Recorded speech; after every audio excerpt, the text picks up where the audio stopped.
H1. They sent 5 guards to detain her. She asked if they wanted coffee first.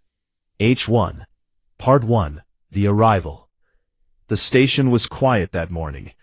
Kepler 9 diplomatic station sat at the edge of human-controlled space like a small metal island floating in a very dark ocean. It was not a military base. It had no guns pointed outward, no warships docked at its sides. It was just a place where people came to talk. That was the whole point of it. Humans had built it 17 years ago, with the hope that one day, someone out there would want to sit down and have a conversation instead of a war. Most days, the station was boring. People filed reports. They sent messages back to Earth. They drank bad coffee from the machine in the break room and complained about the recycled air. Nothing exciting ever really happened there. That morning was different. At 0600 station time, a Vreth warship entered the system. It did not ask for permission. It did not send a greeting signal. It simply appeared on the radar screens like a bad dream, enormous and gray, shaped like a closed fist. The Vreth did not believe in small gestures. Everything they did was meant to send a message, and the message was always the same. We are bigger than you, we are stronger than you, and you should be afraid. The station's young radar officer, a man named Hyun, stared at his screen for a full 3 seconds before he remembered how to use his hands. He hit the alert button. Red lights came on in the corridors. A low alarm started humming through the walls. People began moving fast. Officers pulled on jackets. Someone knocked over a coffee mug in the main control room, and no one stopped to clean it up. Everyone was looking at each other with wide eyes, waiting for someone to tell them what to do. In room 14 of the East Residential Wing, Ambassador Yuna did not move fast. She had been awake for an hour, sitting at her small desk by the window, looking out at the stars, with a warm cup of coffee in both hands. She was a small woman, somewhere in her early 40s, with short dark hair and a calm face that rarely showed what she was thinking. She wore a plain gray sweater and soft slippers. She looked like someone's aunt who was about to make breakfast, not a woman who had spent 20 years navigating the most dangerous political situations in human history. When the alarm started, she tilted her head slightly, the way a person does when they hear something they were already expecting. She took a slow sip of her coffee. Then she set the cup down, stood up, walked to her small kitchen unit, and started a fresh pot. Her assistant knocked on the door 2 minutes later. His name was Taeho, and he was 26 years old and very good at his job, which mostly meant he was very good at being nervous on the inside while looking calm on the outside. He had learned that from watching Yuna. He had not yet learned to do it as well as she could. "Ambassador," he said, stepping inside. His voice was steady. His hands were not. "A Vreth warship just—" "I know," Yuna said. She was measuring coffee grounds. "I saw it on the external feed about 40 minutes ago. It's been sitting at the edge of the system since then. They were watching us before they let us see them." Taeho blinked. "You knew 40 minutes ago?" "I didn't want to wake anyone up until I was sure of their intentions." She poured the water in and pressed the button. "Now I'm sure." "And what are their intentions?" Yuna looked at him with a small, quiet smile. "Me." She was right. The message came through the station's communication system 18 minutes later. It was not a request. The Vreth did not make requests. It was a statement, delivered in the flat, mechanical tone of their translation software, which had been designed to remove anything that sounded like emotion, because the Vreth believed emotion was a weakness, and they did not want to accidentally display one. The statement said that Ambassador Yuna was considered a threat to Vreth's strategic interests. It said that she was to be brought aboard the warship for questioning. It said that 5 Vreth security personnel would be sent to the station to ensure her cooperation. It said that any resistance would be met with appropriate force. It did not say please. Station Commander Bora listened to the message 3 times in the main control room, standing very still with her arms crossed and her jaw tight. She was a practical woman who had handled difficult situations before, but this was a new kind of difficult. Refusing the Vreth outright could start something nobody wanted. Agreeing to hand over her ambassador felt deeply wrong. She was looking for a third option and not finding one. She called Yuna. Yuna answered on the second ring, sounding completely unbothered. I know, Yuna said again, before Bora could speak. Tell them I'll cooperate. Tell them they can send their people. Bora lowered her voice. Yuna, these are Vreth's security forces. They are not going to be gentle about this. I know what they are, Yuna said. Tell them to come. Bora wanted to argue. Instead she said, What are you going to do? There was a short pause, the sound of coffee being poured. Make coffee, Yuna said, and ended the call. The 5 Vreth guards arrived at the station docking bay 40 minutes later. All Vreth were tall, nearly 2.5 meters, with wide shoulders, gray-green skin that looked like old stone, and 4 eyes arranged in a square pattern on a flat, heavy face. They wore black body armor that covered everything, and they carried weapons that looked like someone had taken a gun and made it angry. They moved in a tight formation, the way soldiers move when they want everyone around them to understand that they are soldiers. The station staff who were unlucky enough to be in the docking bay at that moment found very urgent things to do in other parts of the station. The guards walked through the corridors without speaking. Their boots were heavy on the floor. The lights in the corridor seemed dimmer just because they were in it. They reached room 14 in the East Residential Wing. The lead guard, a senior officer whose rank markings meant something like commander in human military terms, raised one large fist and knocked on the door. It was not a polite knock. It was the kind of knock that was really a warning. There was a short pause. Then from inside the room, a calm and pleasant voice said, Come in, it's open. The commander looked at the guard beside him. The guard looked back. Neither of them had expected that. In their experience, people who were about to be detained did not invite you in. The commander pushed the door open. Yuna was standing at her kitchen counter, with her back half turned to them, pouring coffee from a fresh pot into a row of cups she had laid out on the counter. The room smelled warm and dark and rich. She did not look up right away. She finished pouring, set the pot down, picked up a small dish of sugar, and then turned around to face 5 heavily armed Vreth soldiers with the same expression a person uses when they open the door for a delivery. Good morning, she said. I just made a fresh pot. Do any of you want coffee? No one moved. No one spoke.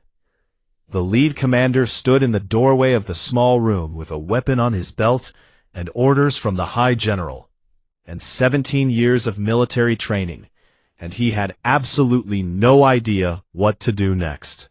They sent 5 guards to detain her. She asked if they wanted coffee first. Part 2, the conversation. Nobody moved for a long moment. The 5 Vreth guards stood in the doorway of the small room like a wall of armor and weapons and 4-eyed stares. And Yuna stood at her kitchen counter with a row of coffee cups and an expression that said she had all the time in the world. The room was warm. The coffee smelled good. Both of these things felt deeply out of place, and the guards seemed to know it, which was exactly why none of them could figure out what to say. The lead commander, the one with the rank markings on his shoulder, the one who had knocked, finally stepped fully into the room. The others followed, spreading out slightly, the way trained soldiers do, covering exits, watching corners. Old habits.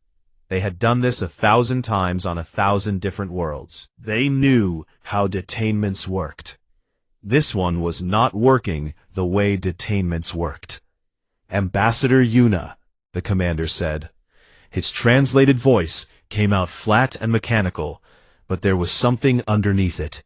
Some texture that the translation software almost managed to strip out. Almost. You are to come with us. You will not be harmed if you cooperate. Of course, Yuna said pleasantly. I will absolutely come with you. Just give me one moment. She turned back to the counter and finished arranging the cups. 5 cups in a neat row. She added a small plate with sugar cubes on the side, and another with the little packets of dried cream that came in the station supply boxes. She picked up the tray with both hands, turned around, and walked toward the room's small sitting area. 2 chairs and a low table near the window, as if she was hosting a morning meeting. Please, she said, nodding toward the chairs and the floor space, sit wherever you're comfortable. The commander did not sit. None of them sat. They watched her put the tray down on the table and settle into one of the chairs, crossing her legs and picking up her own cup with both hands. Do the Vreth not drink warm liquids? She asked, looking up at them with genuine curiosity. I wasn't sure. I should have asked. I can find something cold if you'd prefer. I think Tejo has some of those fruit packs in his room. From the corner near the door, Tejo, who had been standing very still with a datapad held against his chest, said quietly, I do have those, yes. Good, Yuna said. We can get those if anyone wants them. The commander looked at Tejo. Tejo gave him a small, polite nod. The commander looked back at Yuna. We are not here to drink, he said. But you're here. And I'm going to be here for a few more minutes finishing my coffee before we go, so it seemed rude not to offer. She tilted her head. Where are you from? Which sector? The question landed in the room like something small and unexpected dropped on a hard floor. The guards shifted. One of them, shorter than the rest, which for a Vreth still meant very tall, moved his 4 eyes toward the commander, as if waiting for guidance. That is not relevant, the commander said. Maybe not, Yuna agreed. I'm just curious. I've read a lot about Vreth sector geography, but I've never actually spoken to many Vreth directly. You're only the second group I've met in person. She paused. The first group was at the Rivos summit, but that was very formal, and nobody really talked. This is more relaxed. She gestured at the room. Relatively speaking. One of the guards made a sound. It might have been a reaction to the word relaxed. The translator didn't catch it. The commander said nothing for a moment. Then, because he was a professional, and professionals answered direct questions, he said, The Orath sector. Orath, Yuna repeated, like she was tasting the word. That's the northern belt, near the Draven Passage. Cold region, if I remember right.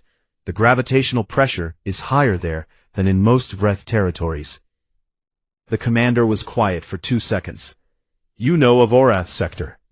I know a little, she said, which was a significant understatement.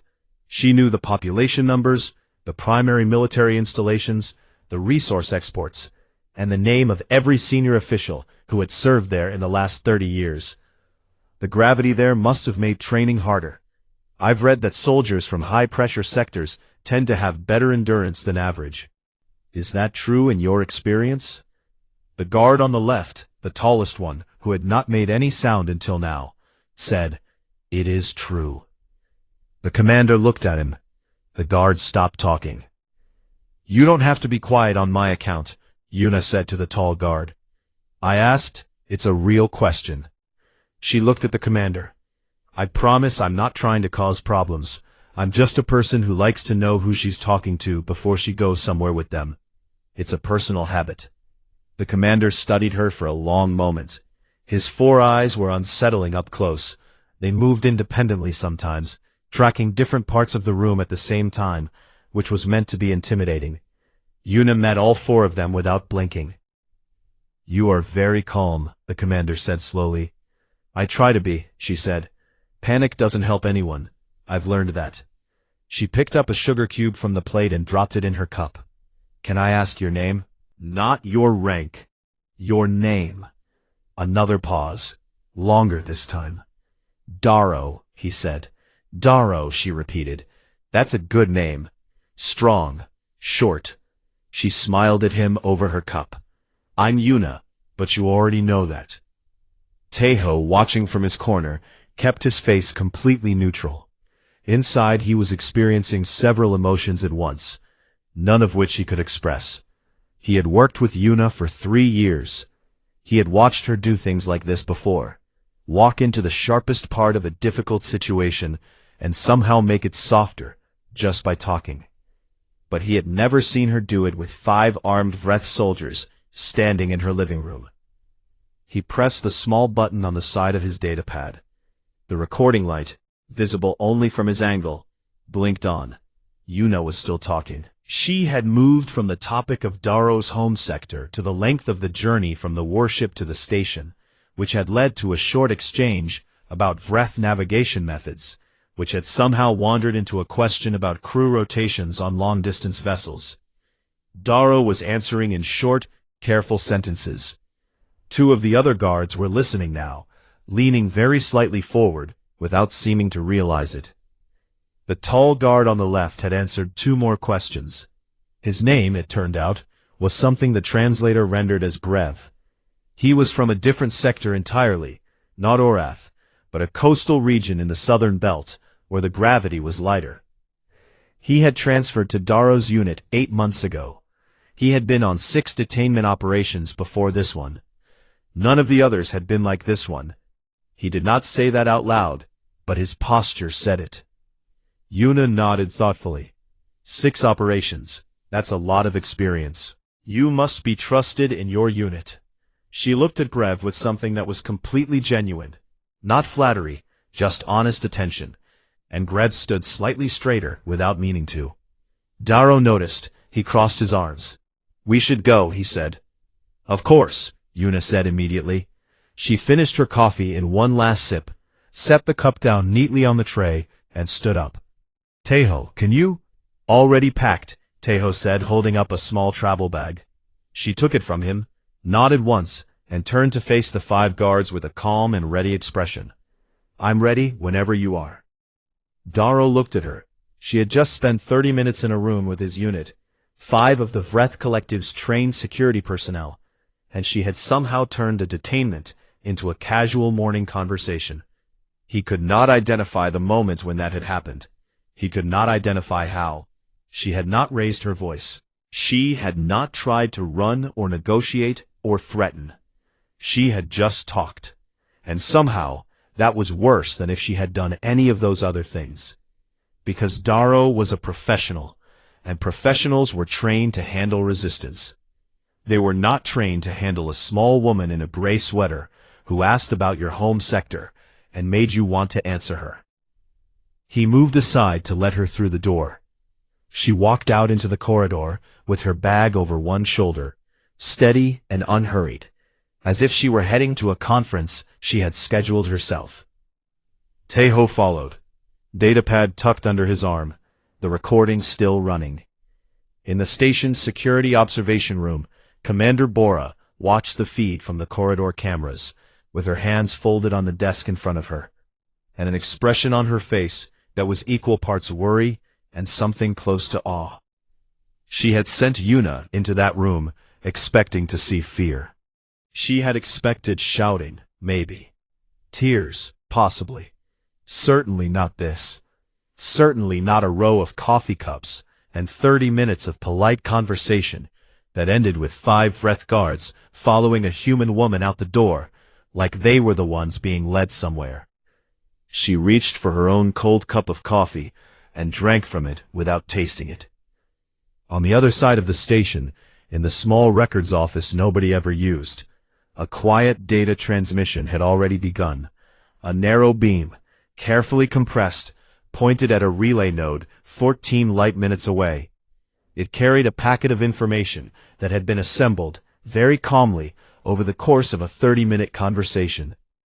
The packet included patrol rotation details, energy signature tags from the guard's equipment, the name of the senior intelligence officer currently aboard the warship, the exact crew count on the vessel's upper 3 decks, mentioned casually by Grev when he thought he was just answering a question about shift schedules. Tejo had put all of it together in the time it took Yuna to drink 2 cups of coffee. They were very good at their jobs. Both of them. They sent 5 guards to detain her. She asked if they wanted coffee first. Part 3. The Intelligence. General Riva had been awake for 22 hours when she sat down to watch the footage. She was not a person who slept much. Sleep, she had decided long ago, was what you did when there was nothing important happening, and in her experience, something important was always happening. She had risen through the ranks of the Vreth Collective's military command, not by being the strongest or the fastest, but by being the most awake. She noticed things other people missed. She connected pieces that other people left apart. It was a skill she was proud of, and it had never failed her. It failed her slightly that morning. She watched the footage from Darrow's helmet camera on a wide screen in her private operations room aboard the warship. The room was dark except for the screen. She watched alone, sitting upright in her chair, with her arms resting on the desk, and her 4 eyes fixed on the images. She watched Yuna offer coffee to 5 armed soldiers. She watched Darrow say no. She watched Yuna sit down and start talking anyway. Riva leaned forward very slowly as the footage continued. She had reviewed thousands of detainment recordings in her career. She knew what they looked like. There was a pattern to them. The target's fear, the negotiation, the moment when the target accepted the situation and became cooperative. Every species did it differently, but the core pattern was always there. It was biology. Fear made creatures predictable. That was the whole purpose of the detainment approach. The human woman in the footage was not following the pattern. Riva could see it clearly, not just in her face, which was calm, the way still water is calm, with depth underneath it, but in every small physical detail. Her breathing was slow. Her hands were steady. She moved without hesitation. She had offered coffee with the same energy that a person uses when they are genuinely, simply being polite. There was no performance in it, no attempt to seem brave. She just was not afraid, and that was a completely different thing. Riva paused the footage, rewound it, watched the coffee offering again. She pressed play and kept watching. The conversation that followed was, on the surface, very ordinary. The human asked questions. Darrow and one of the other guards answered some of them. Nothing sensitive was discussed. Nothing was given away. Riva was halfway through the footage when she began to feel something unfamiliar in her chest. It was a cold, small, spreading feeling. She recognized it after a moment. It was the feeling of realizing you had missed something. She called her intelligence officer. His name was Sion. He was young for his rank, and he had been on Riva's staff for 4 years, and he was the best analyst she had ever worked with. She told him to watch the footage. He did. She watched his face as he watched it. When it ended, he was quiet for a moment. "Play it again," he said. She played it again. This time, Sion had a data screen open beside the footage. He was making notes. Riva watched him work, his eyes moving between the footage and his screen, his expression getting tighter and tighter as the recording went on. When it ended the second time, he set his stylus down. "Sir," he said. "Tell me," Riva said. Sion took a breath. The human asked the commander which sector he was from. "I know, Orath. That is not sensitive information." "No," Sion agreed. But she followed it with a question about the Draven Passage, and then about gravitational pressure in high-altitude training zones. He turned his data screen toward Riva.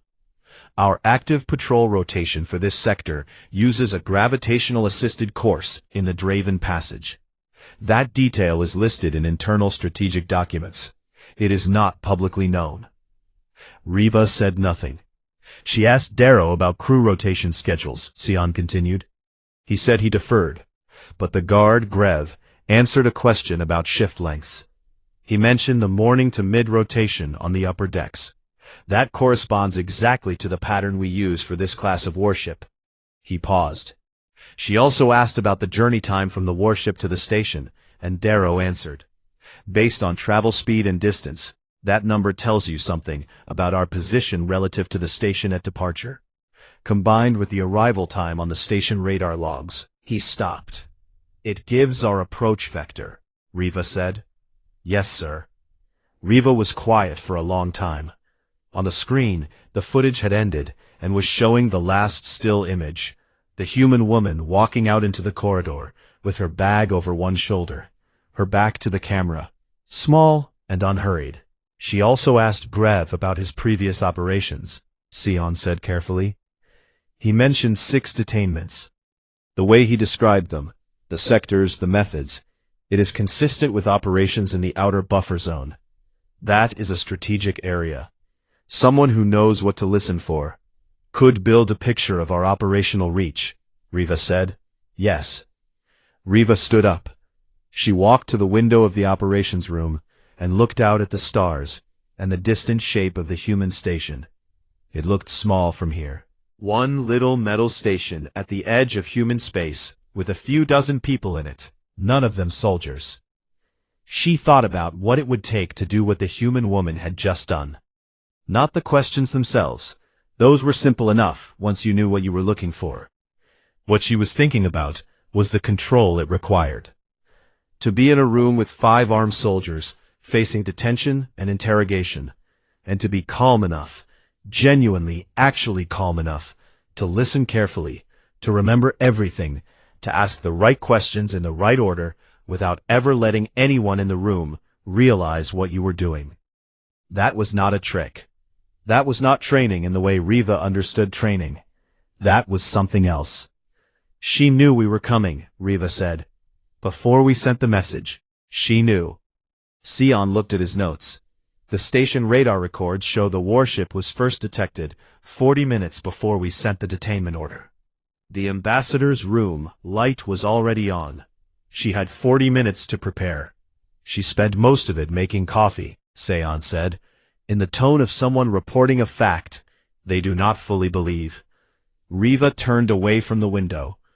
What did she take with her when she left the room? A small bag. Tejo, the assistant, handed it to her.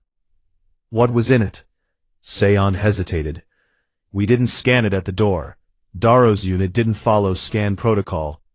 Riva stared at him. They were, Sion searched for the right word, distracted. The cold feeling in Riva's chest spread a little further. Find out what they transmitted from that station before the guards arrived at her door, she said. Sion was already typing. The results came back in under 2 minutes, because Sion was very fast, and because the data was not hard to find once you knew to look for it. It was hidden, but not deeply. It had been sent as a compressed routine diagnostic packet, the kind that stations sent out every day, the kind that no one ever looked at twice.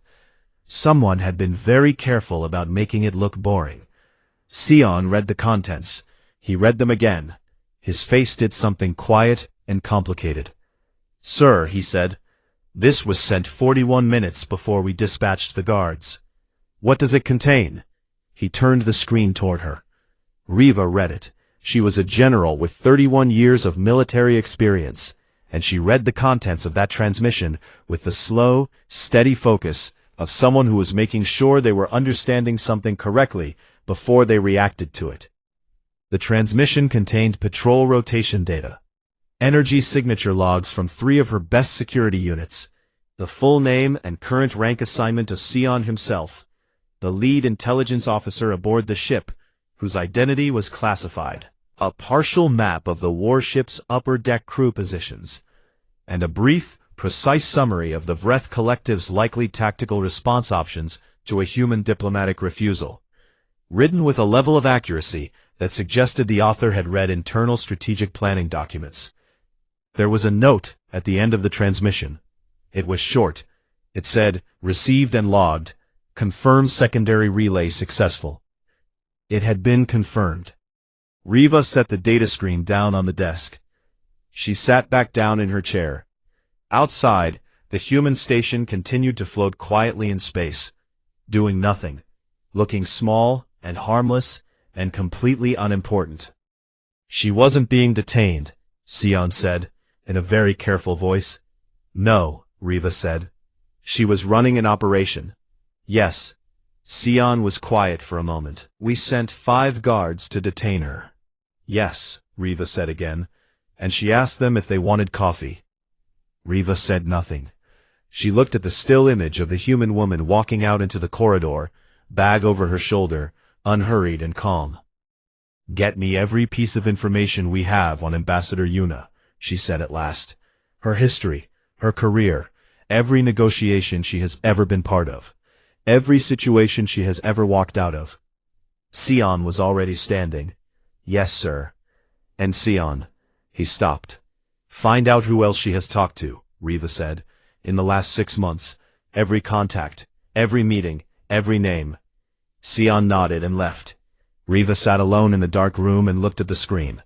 In her 31 years of military service, she had faced enemies with bigger weapons, faster ships, and harder armies. She had always found a way through. She had never faced anything quite like a small woman in soft slippers who made coffee and asked polite questions and walked out of a room carrying everything she needed.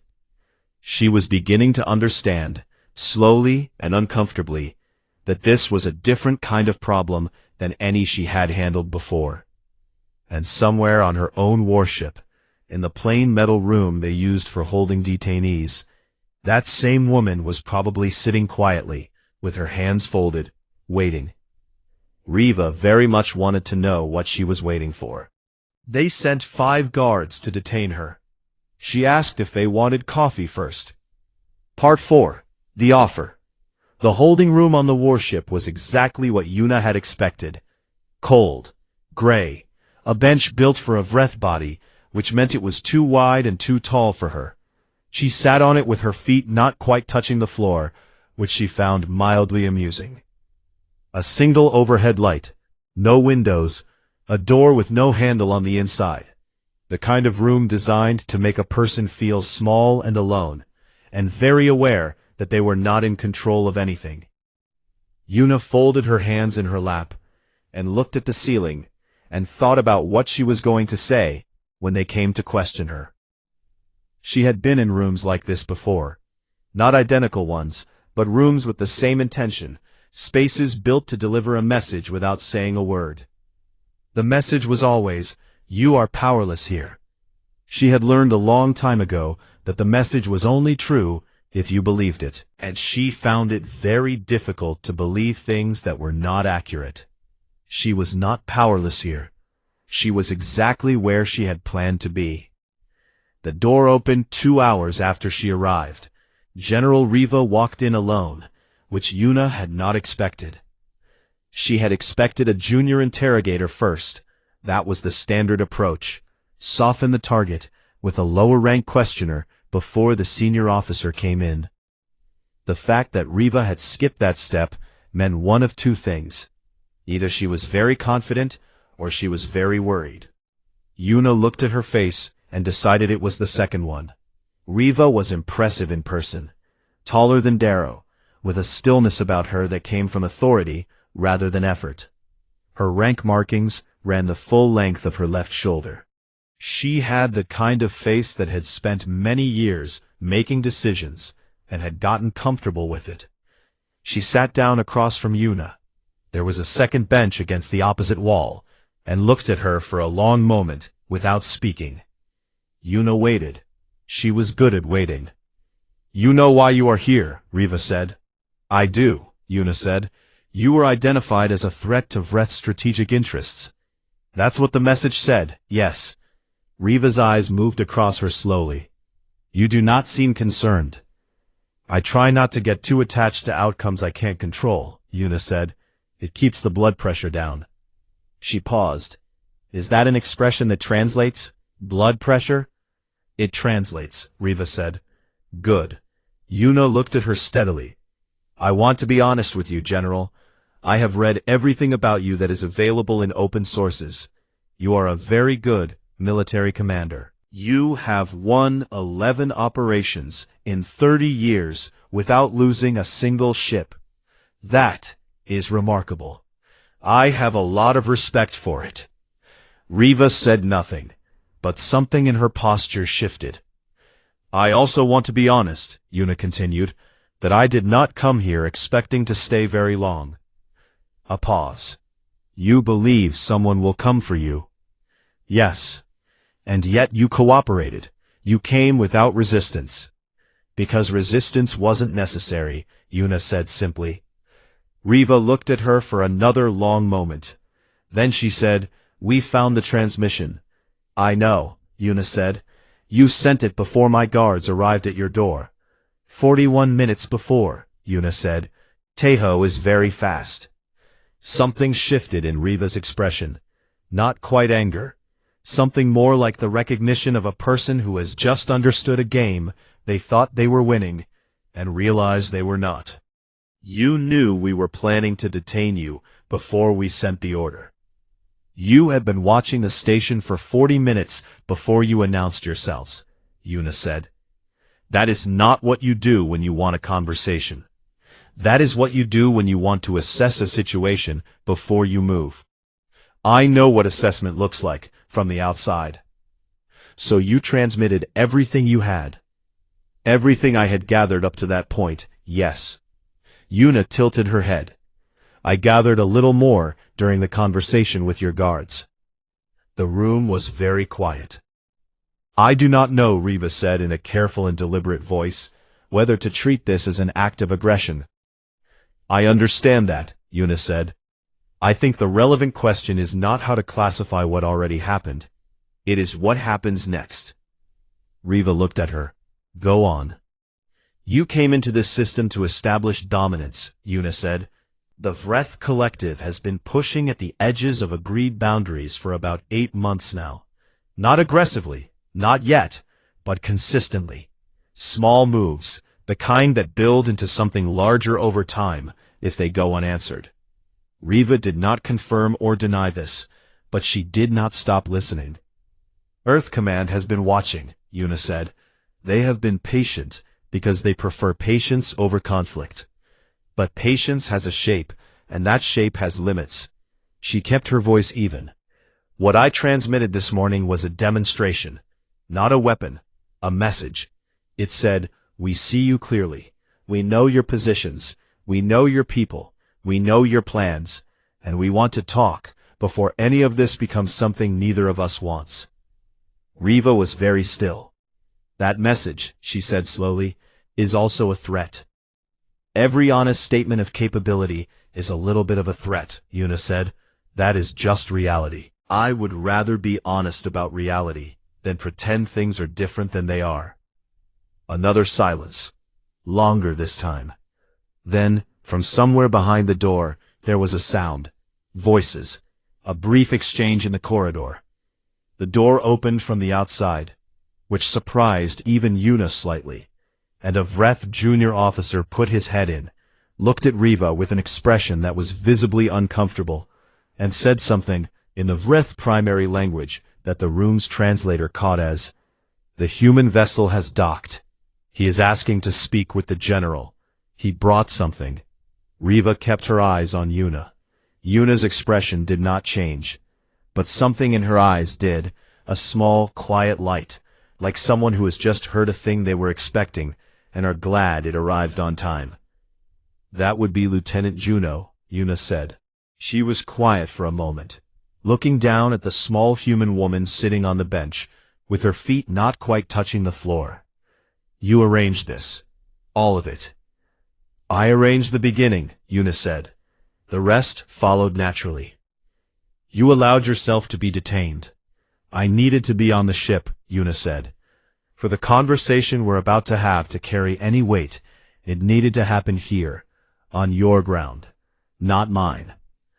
Riva stared at her. It makes the gesture more honest, Yuna said, by way of explanation. They brought Junho to the main situation room, which was larger and more formal than the holding room, and had a wide table in the center. Riva stood at one side of it, with 2 of her senior officers.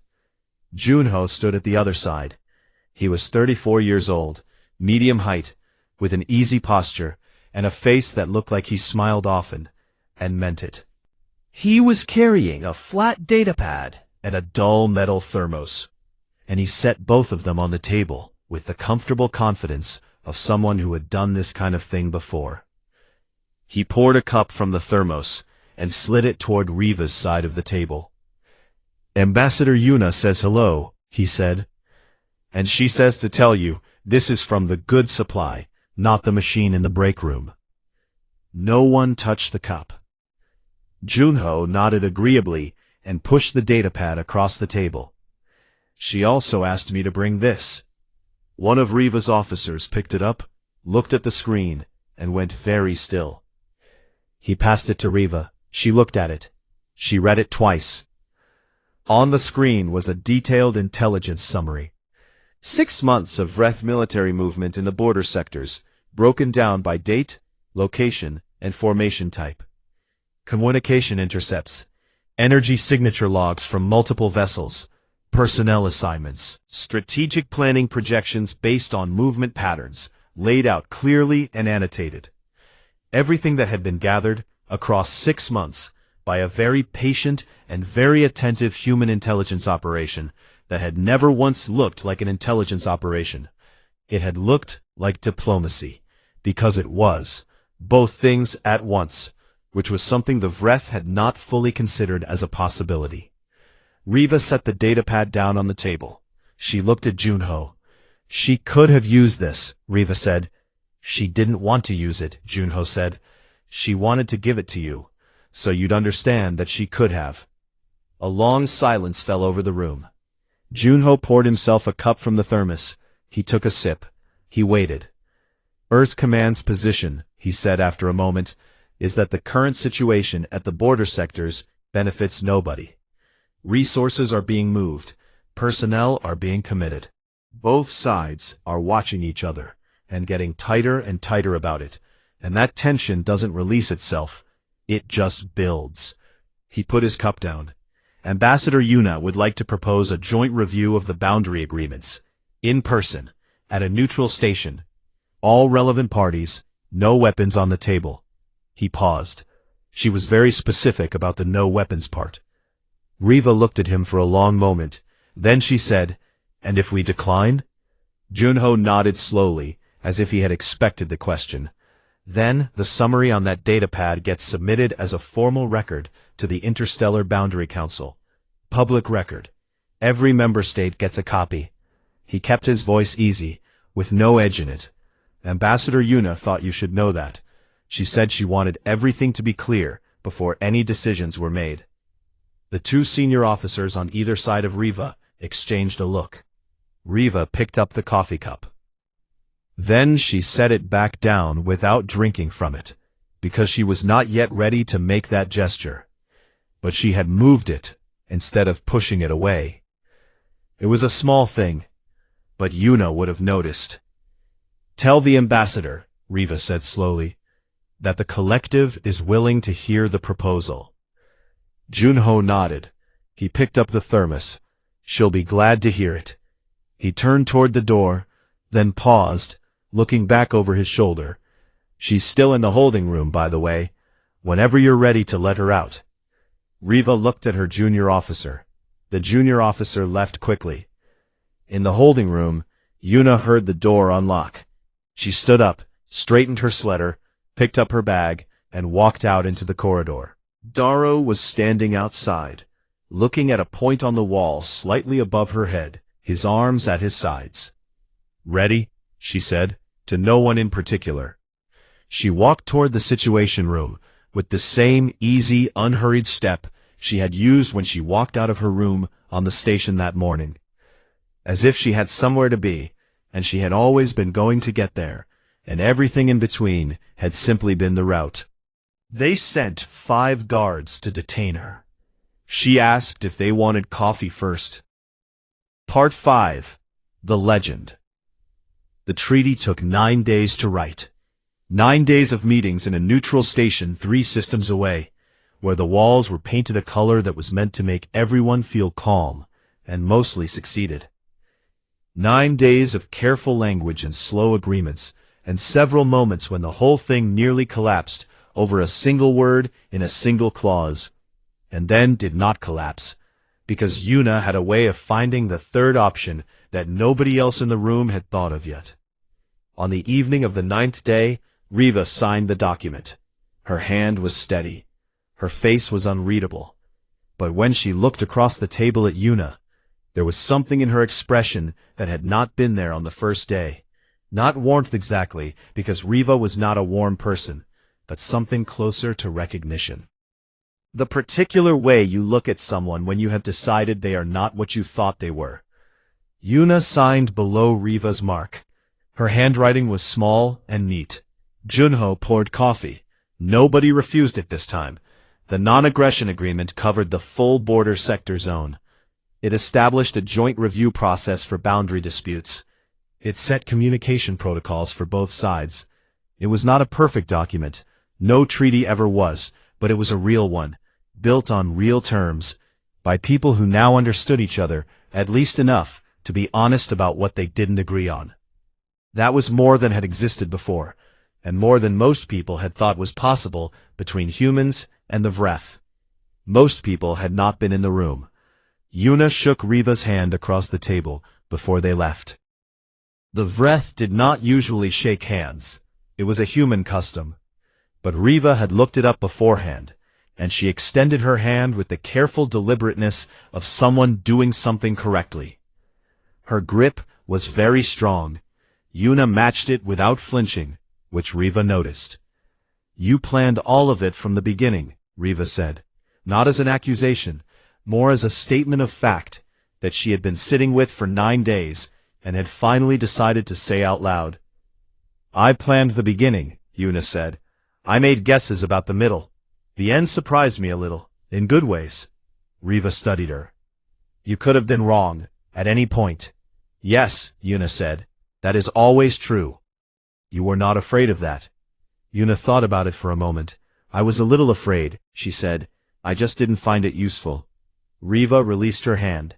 She held her expression steady for one more moment. Then she said, quietly enough that the translation software almost missed it, "You are a strange kind of soldier, Ambassador." "I'm not a soldier," Yuna said. "No," Riva agreed. "That is what I meant." She walked out. The Vreth delegation followed. The doors closed. Junho appeared at Yuna's elbow with a cup of coffee and an expression of profound relief. "9 days," he said. "9 days," she agreed, and took the cup. She left the neutral station on a small transport vessel the next morning, heading back toward human space, with Taeho across the aisle doing something complicated on his datapad, and Junho asleep against the window within 20 minutes of departure. She sat with her bag on her lap and her coffee cup in her hands, and watched the stars pass by the small porthole beside her seat. She was recalled to Earth 3 days later. There was a formal commendation read out in a large room in Geneva, with a lot of people wearing serious expressions and very good suits. Yuna stood at the front and listened to it, and said thank you when it was done, and then asked if there was coffee, and there was, much better than the machine in the break room at Kepler 9. The director of diplomatic operations, a tall man named Wu, who had been in the service for 40 years and had handled more international crises than most people had hot dinners, shook her hand afterward and said, "Next time, try not to let yourself get taken onto a hostile warship." "I wasn't taken," Yuna said. Wu looked at her for a moment. "No," he said, "I suppose you weren't." He shook her hand again. "We're sending you to the Keth border situation next. They've been escalating for 2 months. When do I leave?" "Week and a half." She nodded. "I'll need a good travel kettle. The one Taeho has is starting to leak." The department got her a new kettle, a good one. She was on a transport to the Keth border system 11 days later, with Taeho across the aisle and a bag of good ground coffee in her carry luggage. And that was when the story started spreading. It didn't start as a legend. Legends never start that way.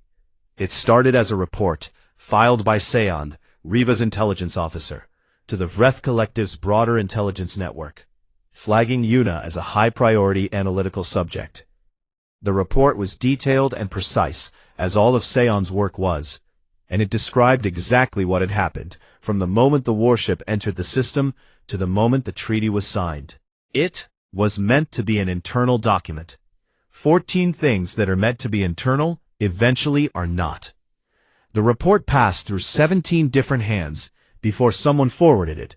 By accident or not by accident, it was never fully established. To an interstellar news relay.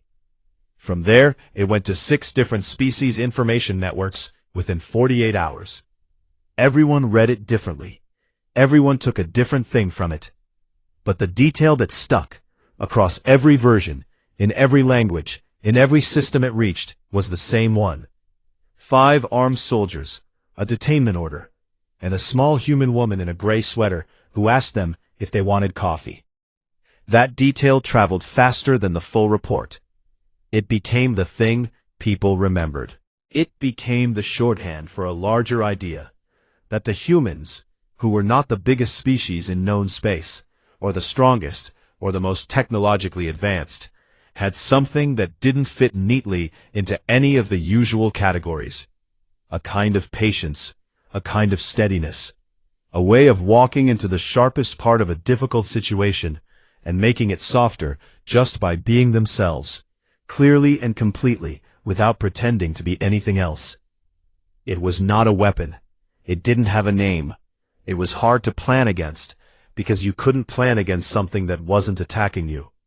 It was just a woman asking if you wanted coffee. And somehow, that was the most unsettling thing any of them had ever encountered. In mess halls on human colony ships, soldiers heard the story and laughed. In training facilities on Earth, junior diplomatic staff heard it and felt something that was close to pride, without being quite sure what exactly they were proud of. In Vreth military academies, it was quietly added to a small and unusual list of tactical case studies, under a heading that translated loosely as situations for which standard protocols are insufficient. Darrow heard the version that was circulating in the Orath sector 2 months after the treaty signing, sitting in a rest area with 3 members of his unit. He listened to the story, someone else telling it, not knowing he had been there, and he did not correct the details, even the ones that were slightly wrong. He sat and listened, and drank something warm from a cup. Grev, sitting beside him, said nothing either. After a while, Darrow set his cup down and said, "The coffee smelled good." Grev nodded. They didn't say anything else about it.